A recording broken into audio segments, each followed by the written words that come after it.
This project implements a Q learning agent in the Taxi V environment from OpenAI Gym. The environment represents a 5x5 group world where a taxi must pick up and drop off passengers efficiently, learning through rewards and penalties. So the utility function, I started by importing required libraries, NumPy for numerical operations, MATLAB for visualization, Gymnasium for the taxi environment, and data classes for clean parameter handling. 2 helper functions were defined: moving average, which smoothed through reward trends for better visualization, and ensure-dir, which automatically creates folders for saving output figures. Next, I created the Taxi V environment and printed key information. So state space was 500 discrete steps, all possible taxi, passenger, and destination combinations. Action space, 6 possible moves, including pickup and drop-off actions. And this environment provides a good test bed for learning discrete policies. The random policy exploration. So before I trained, I ran a random policy using demonstrate random policy. This simple selection action at random for a few steps to visualize how the taxi behaves without learning. It prints the grid after each move, showing random movement, penalties for illegal actions, and occasional rewards. This series basically serves as a baseline. On-train performance typically gives a very low total reward, which we see in the results at the end.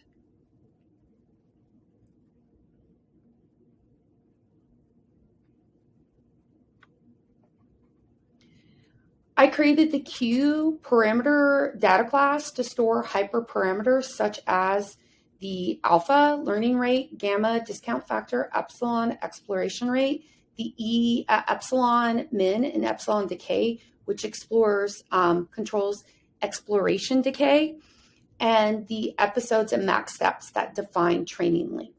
It makes it easy to adjust parameters and run experiments systemically. Now, the Q learning framework that we use, the function train Q learn implements the Q learning loop. So initializing a Q table of size, state, time, action to 0.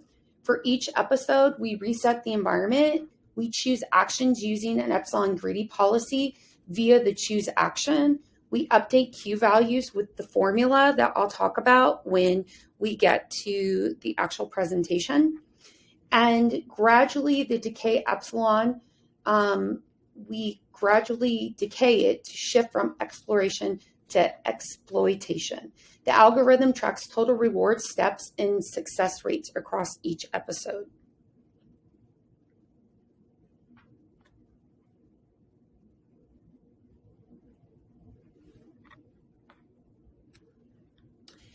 So training was run for 1,000 episodes with the alpha 0.1, gamma 0.99, and epsilon decay from 1 to 0.01. The agent's performance steadily improved. Average rewards reached about 0.7, 0.4 per episode with 100% success. And this indicates that the agent learned to consistently pick up and drop off passengers optimally. For the evaluation function, the evaluate greedy function tests the trained policy without exploration. It runs through several evaluation episodes using only the best action from the Q table. The results showed high average rewards of 0.7, short episode lengths of about 17, and a perfect success rate. And I did plot several key learning matrices for the visualization. The raw rewards per episode, you can see they're noisy, but shows progression. The moving average, which I tried 100 and 500 episodes, revealed performance trends here. The epsilon decay curve, how exploration reduced over time. And the success rate curve showed increased consistency. All plots were saved under a figure directory or figures. For parameter comparison, we do have a baseline of alpha 0.1, epsilon decay of 0.995.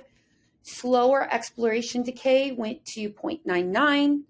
The faster exploration decay went to 0.99, and the higher learning went up to 0.3. All achieved nearly 100% success, but average rewards varied slightly. The baseline actually performed the best here. The experiment showed how basically tuning learning and exploration rates affect convergence speed and stability. You can see that here. And then at the end, I compared the untrained random agent versus the trained Q-learning agent.